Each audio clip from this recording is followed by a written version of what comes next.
Breaking news Guwahati da leiba mama macha phone charge tawraga tumbada pokhairkpadagi laikhidre hairi akupa maron ngaiminasi.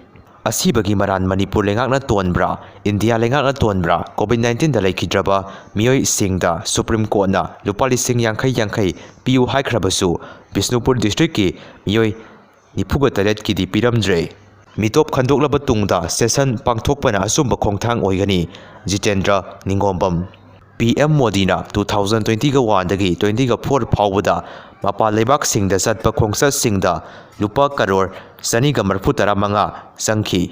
Manipur thukaibada yauriba MLA letpau haukip thorokle DC thabiraknaba governor da haijakhre.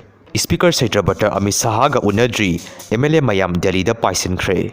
Myanmar military junta army gi mangkhraba army singi mahut sinba oina lanmi yausinkibaga loinana Thauna phaba junta gi lanmi da award pikre. Cambodia amadi Thailand leiba ani gi marakta lan kankhanarkhibadagi Cambodia ga lonaba district nipan da Thailand na martial law lauthokre. Thailand da sangjafam laukiba Myanmar sing loina haidorakre mathang thawai yauna bu honarabadi mana masing thaba khakta da sahi amada lupa lak maridagina manga ki senpham tanba ngami.